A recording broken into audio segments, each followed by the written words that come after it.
The Sahlen 6 Hours of the Glen is next up on the IMSA WeatherTech Sports Car Championship, and there is a lot to discuss ahead of IMSA's 5th round of the 2023 season. So this video details everything you need to know ahead of IMSA's race at Walkins Glen International.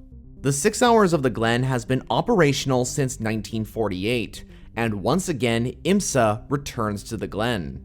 As I briefly mentioned, this is IMSA's 5th round, and so they've already completed 4 other events in 2023. The last event was at Laguna Seca. The Model Course de Monterey was won by the 01 Cadillac, Renger van der Zande and Sebastian Bourdais, finally getting that first win this season. But Laguna Seca was all the way back in the beginning of May, so it's been quite a while since the last IMSA event. And the reason being because the 24 Hours of Le Mans took place in June. That was held in the World Endurance Championship, of course, but a lot of IMSA drivers and teams went over to race in the classic 24-hour event. But IMSA is finally back, and what a track to return to. Heading into Watkins Glen, there will be a total of 57 cars on the grid for the 6-hour event. A massive grid in such a prestigious event. Walkins Glen also sees the return of LMP3 to IMSA. The last time LMP3 cars were on the grid was at round 2 for the 12 Hours of Sebring. Now let's head into the championship standings heading into the race at Walkins Glen. In GTP, it is the number 6 Porsche still leading the championship with 1,307 points to their name. Because of their race win at Long Beach and their second position finish at Laguna Seca, the 6 car is in the lead of the championship by 25 points to the number 31 Cadillac.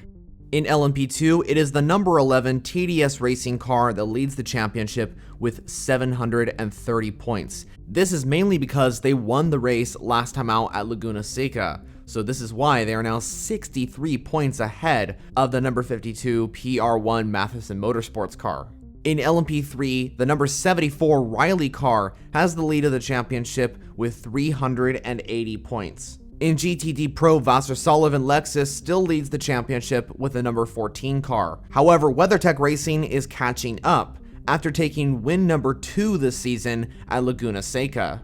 And finally, in GTD, it is still the number 1 Paul Miller Racing BMW that is leading the championship. Watkins Glen International is located in upstate New York. The first ever 6 Hours of the Glen was held back in 1948. But the first 6-hour event that was held at Walkins International was back in 1956, and that race was won by a Jaguar D-Type. Last year's Watkins Glen race was won by Wayne Taylor Racing in the ARX 05 Acura. So if they won last year, I wonder if they could win this year with the ARX 06 and take their first win this season. The track has gone through many different variations, including the addition of the bus stop chicane, which became iconic as the years went by. And this is definitely not the first time that a GTP entry was racing at Walkins Glen, as the original GTP class had amazing races back in the 80s and 90s. IMSA is not the only motorsport that held races at the Walkins Glen circuit. Other motorsports, including the NASCAR Cup Series, IndyCar, and even Formula 1, have raced around the Glen. The current track layout has 11 turns that make up the 3.3-mile track. That's 5.4 kilometers for those using that format. The race lap record is still set from the original GTP grid. A 135.600 is the record, with American Chip Robinson setting the lap time in his Nissan NPT90 in the year 1990. What about the entry list? Well, once again, GTP will have 9 entries. This means JDC Miller Motorsports will be back after their fantastic debut last time out at Laguna Seca. The customer Porsche 963 will be with us for the remainder of the season and hopefully beyond into 2024. LMP2 will also have 9 entries, LMP3 will have 10, GTD Pro will have 9, and the GTD class will have 20 cars on the grid.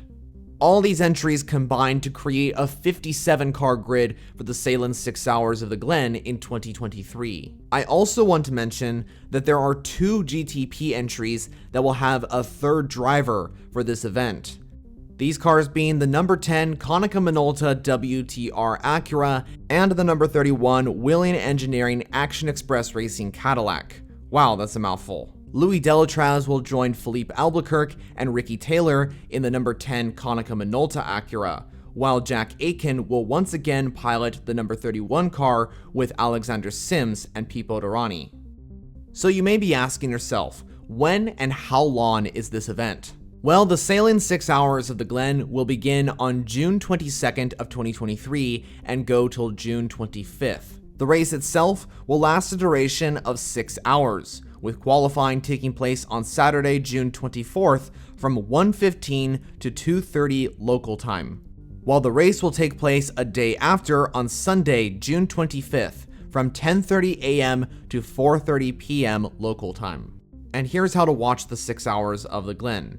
If you're living in the United States, you'll be able to watch it on the Peacock streaming service. For everybody else, it will be live on IMSA TV. Now, I also want to take into consideration that for some of my viewers, watching it live will not be possible. But don't worry, there are options to watch the race afterwards.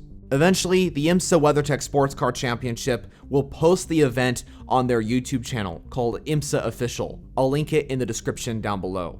After the event takes place, I myself will be posting a race review on the Sahlen 6 Hours of the Glen, so watch out for that video.